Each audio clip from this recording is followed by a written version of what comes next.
اللہ وبرکاتہ۔ یہ کسی بھائی نے سوال پوچھا ہے کہ آج کل یہ میسج بہت زیادہ سرکولیٹ کیا جا رہا ہے کہ قربانی بول تو کی نہ جائے بلکہ اتنے پیسوں کا کسی غریب کی مدد کر دی جائے، کسی یتیم بیوہ کا سہارا بنا جائے، ان کو سپورٹ کیا جائے، یا کیا بھی جائے تو ایک ہلکا پھلکا عام سا جانور لے کے قربانی کر دیں اور وہ پیسے کسی غریب یتیم بیوہ کو دے دیں۔ قربانی کا کیا فائدہ ہے؟ اصل میں اس طرح کی گفتگو کرنے والے دین اسلام کے دشمن ہیں، نبی صلی اللہ علیہ وسلم کی سنت کے دشمن ہیں۔ جب وہ لاکھوں کی گاڑی لیتے ہیں انہیں غریب نظر نہیں آتا، کروڑوں کا گھر لیتے ہیں تو غریب نظر نہیں آتا، ہزاروں کے سوٹ سلواتے ہیں تو غریب نظر نہیں آتا، ہزاروں کی جوتیاں لیتے ہیں تو غریب نظر نہیں آتا۔ جب وہ اپنے دوستوں کے ساتھ کسی پارٹی میں جاتے ہیں، فنکشن میں جاتے ہیں، سیر کے لیے کہیں نکلتے ہیں تو اس وقت انہیں غریب نظر نہیں آتا، انہیں غریب نظر آتا ہے صرف اسلام کے شاعر کے موقع پر جب وہ ادا کیا جائے تو پھر غربت ان کے سامنے، انسانیت کا دکھ اور درد ان کے سامنے آنکھوں کے ٹپکنے لگ جاتا ہے۔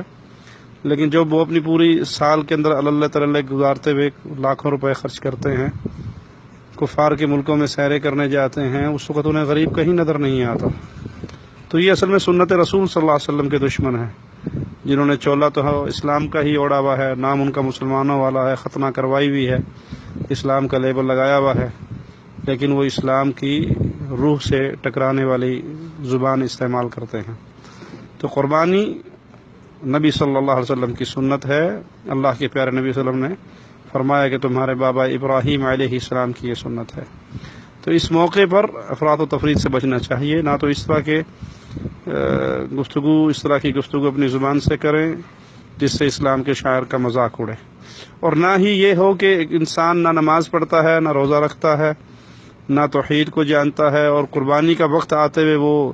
10 لاکھ کا بکرا اور 10 لاکھ کا جانور لے کے اپنے دروازے پہ صرف شہرت کے لیے باندھ لیتا ہے۔ جو بندہ بے نماز ہے اس کو قربانی کرنے کی کوئی حاجت نہیں ہے، جس بندے کے عقیدے میں شرک ہے اسے قربانی کرنے کی کوئی ضرورت نہیں ہے، وہ پیسہ ضائع کر رہا ہے۔ بے نماز مستقل نماز کا تارک کافر ہے، اب وہ قربانی کرے، بھلے وہ ایک بکرا چھوڑ کے پوری دنیا کے بکرے ذبح کر دے، اللہ کو نہ خون پہنچتا ہے تمہارا، نہ تمہاری قربانیوں کا گوشت پہنچتا ہے، اللہ کو تو تقویٰ پہنچتا ہے۔ وہ تقویٰ اگر تم سمجھتے ہو تو اس کو جانتے ہو، اس کا رنگ تم نے اپنے اوپر چڑھایا ہے، تب قربانی کا فائدہ ہے۔ تو افراط و تفریط سے بچے، نہ تو یہ کہیں کہ قربانی کرنے کی ضرورت نہیں ہے، فلاں بیوہ کی مدد کر دو، اور نہ یہ کہ ایک معروف قربانی چھوڑ کر آپ 40,000 50,000 روپے کا ایک بکرا لے سکتے ہیں، لیکن صرف شہرت کے لیے آپ 5 لاکھ کا، 10 لاکھ کا، 20 لاکھ کا بکرا لیں اور وہ میڈیا میں آئے اور اخبارات میں آئے اور تصویریں، یہ تو ویسے شرک اصغر بن جاتا ہے۔ دکھلاوے کا بکرا، دکھلاوے کی جانور، دکھلاوے کی قربانیاں، دکھلاوے کی نمازیں، دکھلاوے کا حج۔ ابھی حج کے اوپر آپ دیکھیں گے دنیا جہان کے لوگ سیلفی لیں گے، کعبے کو پیچھے رکھ کے سیلفی لے رہے ہوں گے، عرفہ میں سیلفی لیں گے اور وہ اپنے فیس بک پہ فوراً ڈال رہے ہوں گے، تو یہ سب دکھلاوا ہے، یہ شرک اصغر ہے۔ وہ حج پہ کیا جائے، وہ قربانیوں پہ کیا جائے، وہ نمازوں پہ کیا جائے، وہ کسی بھی عمل پہ کیا جائے، اگر دکھلاوے کے لیے کر رہے ہیں تو بیکار ہے۔ اس لیے اسلام درمیانہ راستہ سکھاتا ہے، تو وہ درمیانہ راستہ یہ ہے کہ آپ جائز اپنی استطاعت کے مطابق ایک جانور لیں اور اسے قربان کریں، اس کی شہرت نہ ہو، اس کے چرچے نہ ہوں، اس کو فیس بک پہ اپلوڈ نہ کیا جائے، اس کی سیلفی نہ لی جائے،